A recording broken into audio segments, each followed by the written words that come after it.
গ্রাম থেকে যারা এসেছিলেন, বাংলার প্রতিটি কওমি মাদ্রাসার ছেলেপেলে ঢাকায় গিয়েছিলেন, তাদের ওপর কে অকথ্য নির্যাতন করেছেন আপনারা দেখেছেন।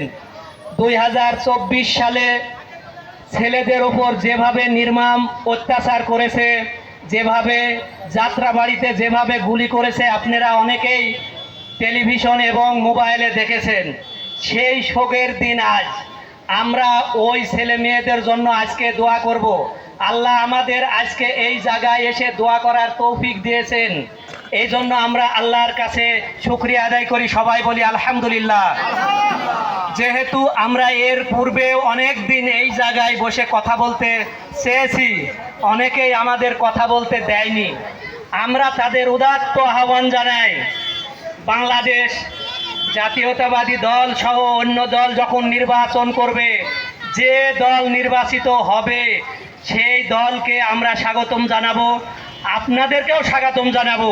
আপনারা ভোট দিতে আসবেন, আপনারা কোনো সময় বাড়িতে থাকবেন না। এজন্যে আমাদের আপনারা লাঠি নিয়ে রাস্তায় দাঁড়িয়ে বলেছেন যে বিএনপির লোক যেন ভোট কেন্দ্রে না যায়।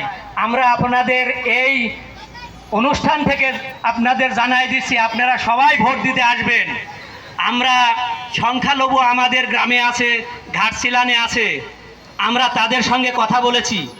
আপনাদের সঙ্গে কেউ যদি খারাপ আচরণ করে আমাদের জানায়েন। তারা হয়তো কোনো খারাপ আচরণ পায়নি, তাই এ পর্যন্ত আমাদের কাছে জানায়নি। ইনশাল্লাহ ওরা যে ব্যবহার আমাদের সঙ্গে করেছেন, আমরা তাদের সঙ্গে সে ব্যবহার করব না। আপনারা সবাই জানেন এই মোড়ের উপর দাঁড়ায় চেয়ারম্যানের যে প্রতীক পেয়েছিলেন, প্রতীক পাওয়ার পরে বলেছিলেন যে অমুকের ঠ্যাং কাটবো, অমুকের ঠ্যাং কাটবো, আপনারা শুনেছেন। কিন্তু আমরা তাদের বলতে চাই, তোমাদের ঠ্যাং আমরা কাটবো না। তোমরা ন্যায্য ভোট হবে, সরকার দিবে, তোমরা যদি পাও তোমরা সরকার গঠন করবে, আমরা যদি পাই আমরা সরকার গঠন করব। আমরা কারো ঠ্যাং কাটবো না। আমাদের কাছে সবাই নিরাপদ। আমরা এখন বিজিত, আমরা এখন জয় লাভ করেছি ইনশাল্লাহ। পরাজিতরা আমাদের কাছে নিরাপদে থাকবে, এটাই ইসলামের কথা। তাই আমরা চাই আমরা আমাদের পরাজিত যারা শত্রু আছে তারা যেন আমাদের কাছে এসে আশ্রয় পায়। আমরা ইনশাল্লাহ তাদেরকে আশ্রয় দিব। আমাদের যারা তারা যেন লাঞ্ছিত অপমানিত না হয়। আর আমার কানে এসেছে অনেকেই নাকি পয়সাপাতি নিয়ে ডিওডি করছেন, তাদের কাছে করজোরে অনুরোধ, আপনারা কারো বাড়ি ভাঙতে যাবেন না, কারো জমি জবরদখল করবেন না। এর জন্য বাংলাদেশ সরকারের আইন আদালত আছে, আমরা আইনের আশ্রয়ে যাব।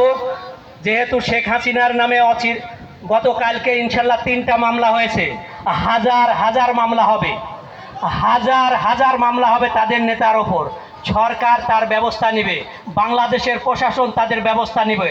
আমরা কোনো আইন হাতে তুলে নিব না। এই বলে আমি আমার সংক্ষিপ্ত কথা শেষ করলাম।